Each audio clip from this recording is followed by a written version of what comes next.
मैं जब तक जिंदा हूं तब तक मेरी सांसें हाजीपुर की जनता के लिए चलेगी और ऐसे में हाजीपुर की जनता के लिए जो कुछ भी होगा वो मैं करते रहूंगा। देखिए यह बातें चिराग पासवान ने हाजीपुर में कही है, जिसके बाद लगातार कहीं ना कहीं चर्चाएं हो रही है। ऐसे में जिस तरीके से लोक जनशक्ति पार्टी के रामविलास के राष्ट्रीय अध्यक्ष चिराग पासवान ने हाजीपुर में चुनाव प्रचार शुरू कर दिया है, इसको देखते हुए उन्होंने राजद और कांग्रेस को जमकर घेरे में लिया है। ऐसे में इस दौरान उन्होंने जनता से बड़ा वादा भी कर दिया है। चिराग ने कहा है कि विपक्ष के पास संविधान और आरक्षण के अलावा कोई और मुद्दा नहीं बचा है। चिराग पासवान ने हाजीपुर में स्वतंत्रता सेनानियों को माल्यार्पण कर उन्हें कहीं ना कहीं अपनी श्रद्धांजलि दी है, जिसके बाद उन्होंने कांग्रेस और राजद पर जमकर निशाना साधा है।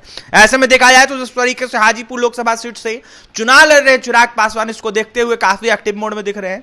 ऐसे में राजद और कांग्रेस ने हमेशा से डराने और बांटने की राजनीति की है, उन्होंने आरोप लगाया है। उन्होंने साफ कहा है संविधान और आरक्षण का भय दिखाकर ये लोग कहीं ना कहीं देखा जाए तो लोगों में भ्रम पैदा कर रहे हैं। संविधान ऐसी हल्की चीज नहीं है जो ऐसे खत्म हो जाए। ऐसे में ये बातें लोक जनशक्ति पार्टी रामविलास के राष्ट्रीय अध्यक्ष चिराग पासवान ने हाजीपुर के गांधी आश्रम में कही है। गांधी आश्रम में स्थित कला संस्कृति विभाग के दीप नारायण सिंह संग्रहालय में चिराग पासवान ने स्वतंत्रता सेनानियों को माल्यार्पण कर उन्हें अपनी श्रद्धांजलि दी है। श्रद्धांजलि देने के साथ ही हाजीपुर सुरक्षित लोकसभा क्षेत्र से एनडीए समर्थित लोजपा रामविलास के प्रत्याशी चिराग पासवान ने विधिवत अपने चुनाव प्रचार अभियान शुरुआत की है। वहीं उन्होंने कहीं ना कहीं देखा जाए तो जमकर कांग्रेस और राजद पर निशाना साधा है। उन्होंने गांधी आश्रम में स्थित सभी 14 स्वतंत्रता सेनानियों की प्रतिमाओं पर माल्यार्पण किया है। माल्यार्पण के बाद पत्रकारों से बात करते हुए चिराग पासवान ने कहा है कि जिस तरीके से औपचारिक तौर पर जो स्क्रूटनी है उसके बाद चुनाव आयोग द्वारा भी मुझे प्रत्याशी घोषित कर दिया गया है।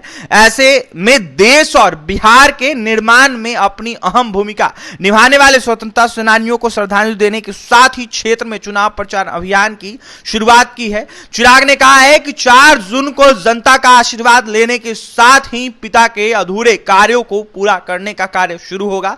देश के सबसे विकसित लोकसभा क्षेत्र के रूप में हाजीपुर का नाम आए इसका प्रयास करूंगा। वहीं चुनाव प्रचार जो है उसके दौरान जो है कहीं ना कहीं देखा जाए तो संविधान और आरक्षण की बात आने के सवाल पर चिराग पासवान ने कहा है कि विपक्ष के पास कोई मुद्दा नहीं है।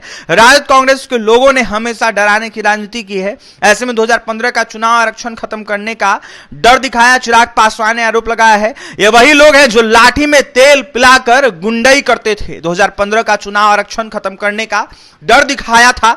ऐसे में देखा जाए तो लेकिन इन 10 सालों में कहीं कुछ नहीं हुआ। बार बार ये संविधान और आरक्षण खत्म होने जाने का डर दिखाते हैं। जो प्रधानमंत्री इसी संविधान द्वारा 3 बार गुजरात का मुख्यमंत्री रहा, अब तीसरी बार प्रधानमंत्री बनने जा रहा है, क्या वो इस संविधान को खत्म करेंगे? ऐसे में देखा जाए तो उन्होंने यह साफ कहा है कि संविधान इतनी हल्की चीज नहीं है जो ऐसे खत्म हो जाए।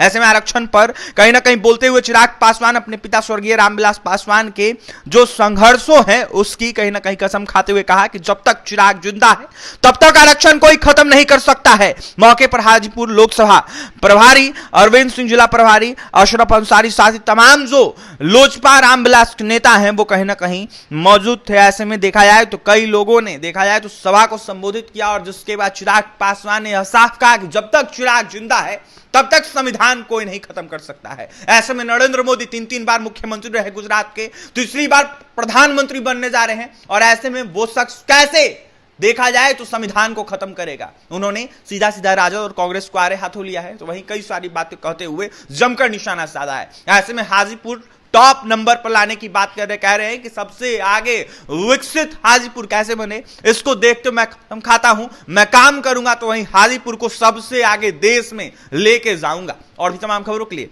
बने रहे हमारे साथ। इस वीडियो में इतना ही। इस वीडियो को ज्यादा से ज्यादा शेयर करें, हमारे चैनल को सब्सक्राइब करें, पेज को लाइक करें। बहुत बहुत धन्यवाद।